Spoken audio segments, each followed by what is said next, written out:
और रूस यूक्रेन जंग से जुड़ी एक और बड़ी खबर। अमेरिका ने यूक्रेन को क्लस्टर बम देकर रूस को बेहद नाराज कर दिया है। खबर है, पुतिन ने डंके की चोट पर कहा है कि रूस के हजारों की तादाद में कई तरह के क्लस्टर बम हैं। अगर यूक्रेन क्लस्टर बम से हमले करेगा तो रूस यूक्रेन पर क्लस्टर बमों की बारिश कर देगा। लेकिन जरा इधर देखिए कि जेलेंस्की की हिम्मत को देखकर बाइडेन को भी अब लग रहा है कि पुतिन से लड़ा जा सकता है। इसीलिए अमेरिका और नेटो ने 3000 फाइटर जेट वाली फोर्स तैयार करनी शुरू कर दी।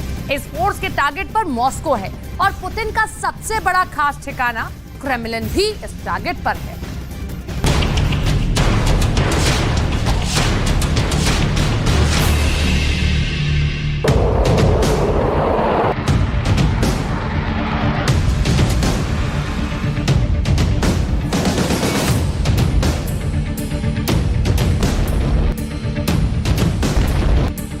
पुतिन की पावर को खत्म करने के लिए बाइडेन को कितने फाइटर जेट चाहिए, कितनी एयर पावर चाहिए, कितने लड़ाकू विमान हों जो मॉस्को पर चढ़ाई कर दें, सेंट पीटर्सबर्ग से लेकर रूस के हर बड़े शहर पर कहर मचा दें।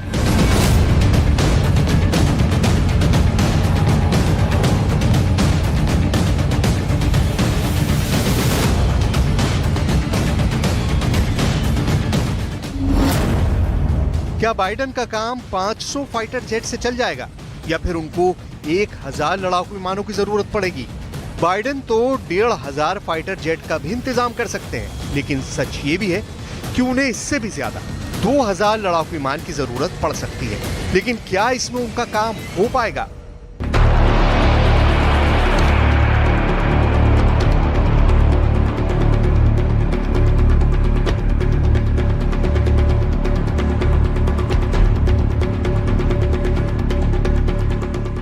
सवाल है कि आखिर बाइडेन को कितने फाइटर जेट की जरूरत होगी। यूक्रेन में चल रहे युद्ध के बीच पुतिन को रोकने या फिर उन्हें मारने का प्लान इससे भी खतरनाक हो सकता है, क्योंकि बाइडेन और उनके नेटो गुट ने इससे भी ज्यादा फायर पावर इकट्ठा करने का फैसला किया है।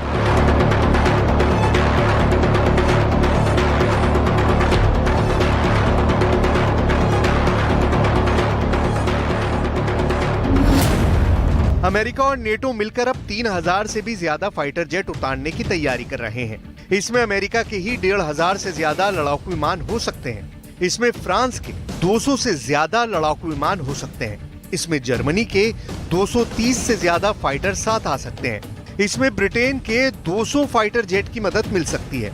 इटली के 160 फाइटर जेट भी साथ जाएंगे।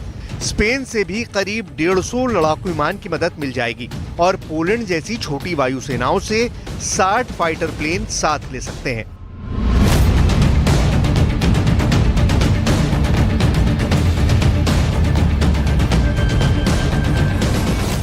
क्या इतने विमानों से बाइडेन का काम चल पाएगा कि वो मॉस्को पर बमों की बरसात कर दें? इस वक्त यूरोप के हर एयरबेस को बहुत ज्यादा एक्टिव कर दिया गया है। यहाँ बहुत ही खतरनाक फाइटर जेट रोज किसी न किसी मिशन के लिए लगातार लॉन्च हो रहे हैं। कोई वॉर एक्सरसाइज कर रहा है तो कोई पेट्रोलिंग पर निकला है ताकि रूस के विमानों को खदेड़ सके।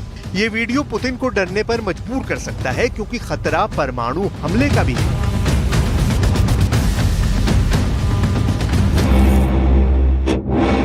ये अमेरिका का F-35 है।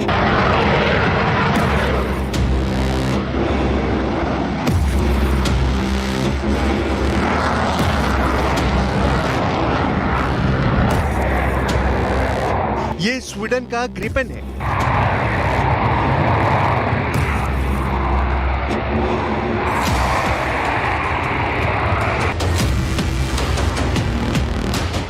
ये ब्रिटेन का यूरोफाइटर है।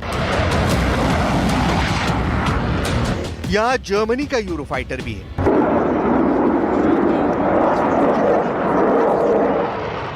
ये फ्रांस का रफाल फाइटर जेट है।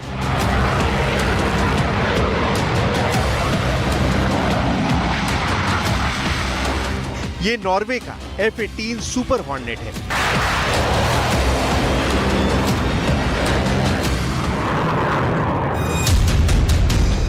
ये बेल्जियम का F-16 भी है।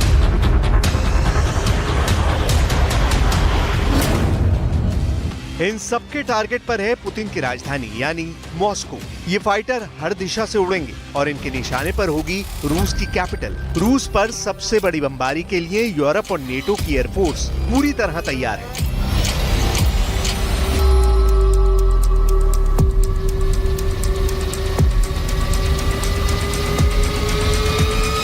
अगर ये विमान रूस की सरहद में घुस गए तो क्या होगा? क्या पुतिन इन्हें रोक पाएंगे या ये मॉस्को पर ऐसी बमबारी करेंगे कि नौबत वर्ल्ड वॉर की आ जाएगी? बाइडेन के पास अपनी एयर पावर को बढ़ाने का एक और तरीका है जिस पर पूरा नेटो लगातार गौर कर रहा है।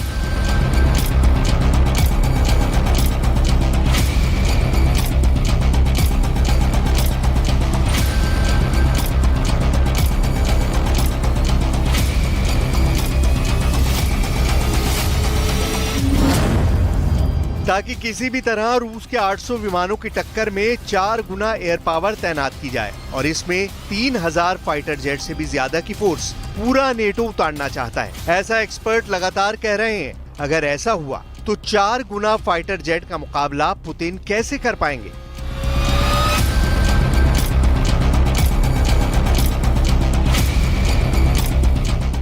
पुतिन की इसी आशंका को मजबूत करता है स्वीडन को नेटो में शामिल करने का plan. How fast Finland came in, and then how it has only been a year since Sweden sought membership, and we are confident that Sweden will come in the not too distant future, and that there will be unanimous support for that. Europe जाने से पहले Biden का एक video viral हो रहा है जिसमें वो परिवार के साथ डेलावेयर में समुद्र किनारे धूप सेक रहे हैं। इस वीडियो में उनकी बेफिक्री बताती है कि पुतिन को काबू करने को लेकर उनका भरोसा जरूरत से ज्यादा बढ़ा हुआ है। युद्ध के 500 दिन होने के बाद बाइडेन के लिए ज़ेलेंस्की की मदद करना आसान नहीं रहा, लेकिन अब वो पूरे नेटो को लेकर एक नई शुरुआत करना चाहते हैं। इसलिए बाइडेन यूरोप के दौरे पर आए हैं। ये दौरा उनके लिए बहुत खास है क्योंकि स्टॉर्म शैडो जैसे हथियार यूक्रेन को दिए जाने के बाद पुतिन अब सीधे सीधे नेटो देशों को टारगेट करने की बात कर रहे हैं।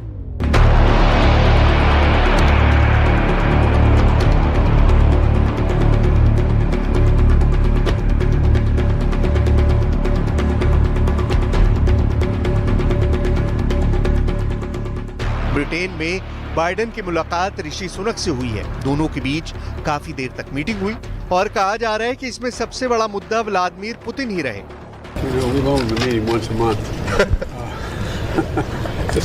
We've met in San Diego, Belfast, Hiroshima, Washington, here, and couldn't be meeting with a closer friend and a greater ally. And we've got a lot to talk about. Biden Sweden को लेकर पूरे Europe को भरोसे में लेना चाहते हैं। अभी तक स्वीडन को नेटो में शामिल नहीं किया गया है, लेकिन कोशिश लगातार जारी है। अगर स्वीडन नेटो में शामिल हो जाता है तो समझ लीजिए कि उसके फाइटर जेट भी रूस पर हमले के लिए इस्तेमाल किए जाएंगे। स्वीडन की एयरफोर्स दुनिया की बेहतरीन वायुसेनाओं में गिनी जाती है। इसके विमानों का मुकाबला वाकई में नेटो और रूस के टॉप क्लास के फाइटर जेट से किया जाता है। इसमें सबसे खतरनाक ग्रिपेन का आधुनिक वर्जन, जिसकी वजह से स्वीडन की एयरफोर्स को बहुत मजबूत माना जाता है।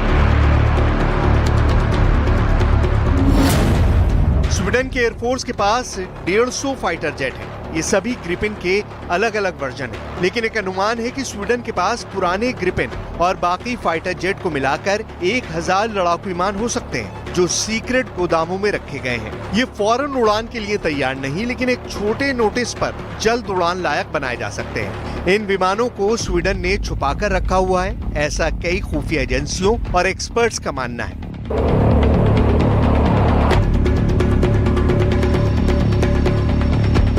स्वीडन का ग्रिपेन बहुत ही शानदार फाइटर जेट है, जो 5वीं पीढ़ी का तो विमान नहीं, लेकिन इसकी खूबियों के आगे दुनिया के कई फाइटर जेट 19 साबित हुए हैं। ये पहला फाइटर जेट है जिसे दुनिया की सबसे खतरनाक air to air missile Meteor से लैस किया गया।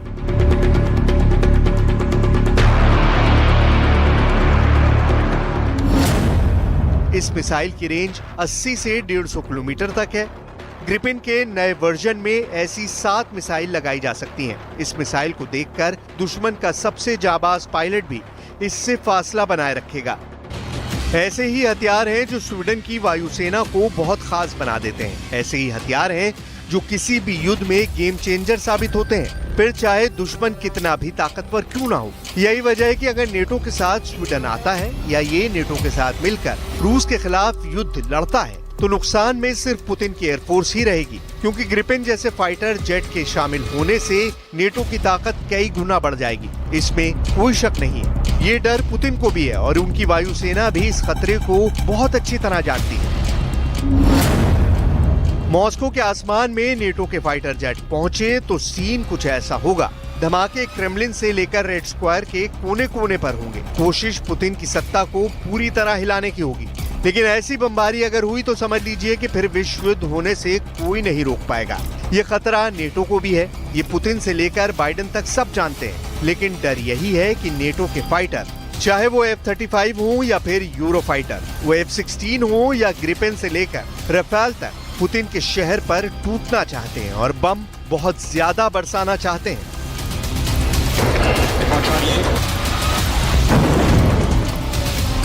अब ऐसा डर क्यों है और यूरोप की मॉस्को के खिलाफ बड़ी तैयारी क्या है, इसे गौर से समझिए।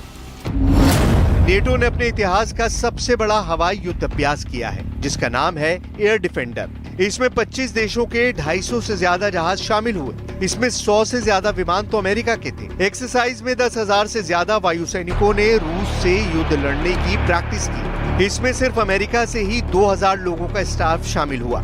यानी इस पूरे युद्ध अभ्यास के पीछे बाइडेन कैंप की साजिश है, ऐसा पुतिन का मानना है।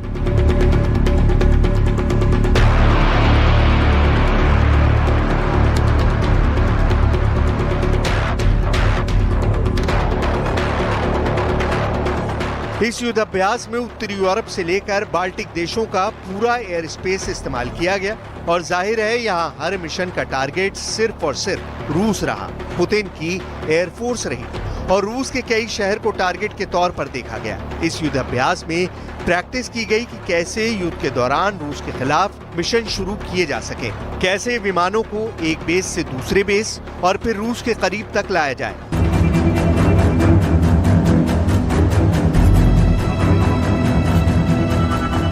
बाइडेन बहुत ही प्लानिंग के साथ नेटो के विमानों को इकट्ठा करके पुतिन को लगातार डरा रहे हैं, पुतिन को डायरेक्ट चैलेंज कर रहे हैं और इसमें उनका फ्रंटलाइन फाइटर जेट F-35 सभी विमानों की अगुवाई कर रहा है। अमेरिका और रूस के बीच किसी भी बड़ी टक्कर में अमेरिका सबसे पहला वार इस फाइटर जेट से करना चाहेगा। अगर अमेरिका ने F-35 के जरिए युद्ध किया तो पुतिन इसके खिलाफ अपना सुखोई 57 फाइटर जेट लाएंगे। ये बहुत बड़ी टक्कर होगी जिसमें नुकसान का दायरा बहुत बड़ा होगा।